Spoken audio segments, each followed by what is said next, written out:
Welcome to the video, everyone. Thank you very much for joining me today.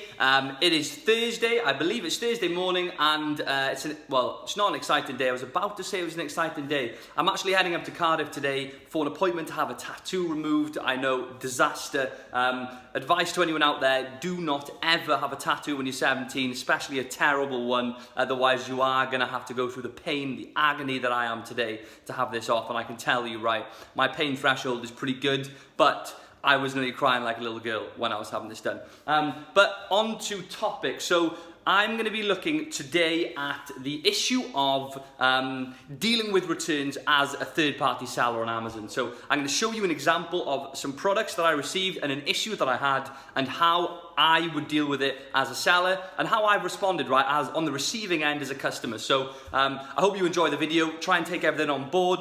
This is quite an important topic and important overall when selling on Amazon if you want to maintain, you know, high seller feedback, good reviews, etc. So I hope you enjoy the video. Have a fantastic day, and I'll see you in the next one. So let's go and take a look at what we're talking about here, right? So we bought a couple of things. This isn't one of them. This is a banana, right? It's a bit dirty actually. That's actually this little dude's banana, which he will play with all day, keeps him busy. But bought a few things, right? We've got a Camelback. Open this, keeps me hydrated. Solid product, nothing wrong with it, right? 5-star review.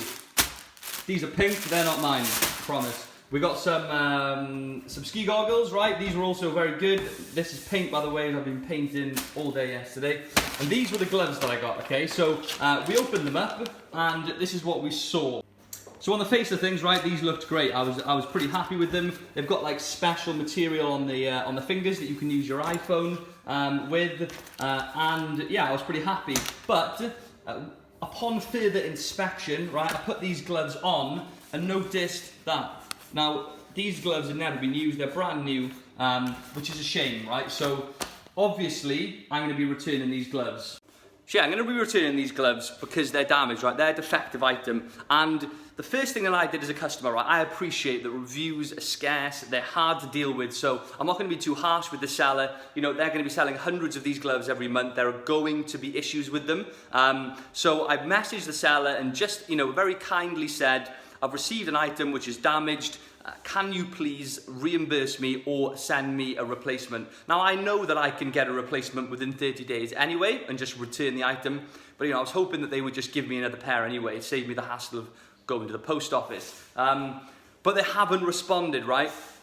So if I was feeling nasty, I'd leave them a 1-star review. I'm not going to do that just because I know how much of a pain they are and how hard they are to deal with. You know, reviews, unfortunately, are not indicative of the quality of the product because, you know, the figures are skewed because far more people review when they have a bad product than a good one. And when I say far more, I mean significantly more. So I'm not going to do that. But as a seller, right, as a third-party seller, if I was selling these gloves now, or if someone returned one of my items, which does happen, right? I have a lot of people, I say a lot, I have a reasonable amount of returns because of the type of product that I sell. And if someone has an issue, I respond the same day.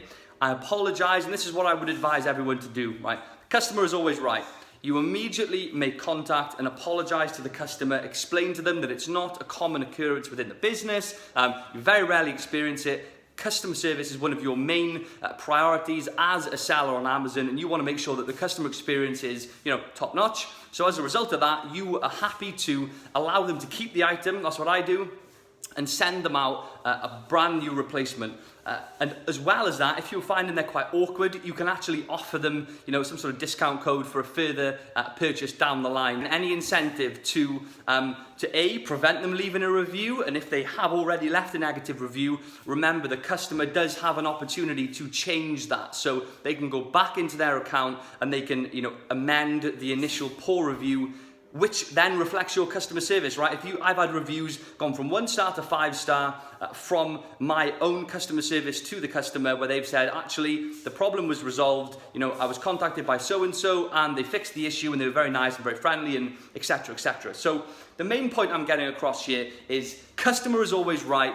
If you receive damage and if you receive an email about a damaged item, deal with it, right? Even if they're taking advantage of you, because you will have some customers who do take advantage of you. But in my opinion, in the grand scheme of things, it's definitely worth just sorting it, fixing it, getting it sorted. This cat's going mental, and resolving the issue, right? So I wanted to touch on that, right? Because I got these gloves this week, and I was disappointed. I'm gonna have to return them now and order them again and blah, blah, blah. But then I thought to myself, wow, you know, I have these returns and I'm not gonna be that person who leaves a negative review and just miserable about it, right? These things happen, whatever, right? I can get over it. So bear those things in mind, right? I've had a student who emailed me today who had received a negative review, and that's exactly what I told him to do. Look for the name of the customer who's reviewing, and look through your orders for that particular ASIN.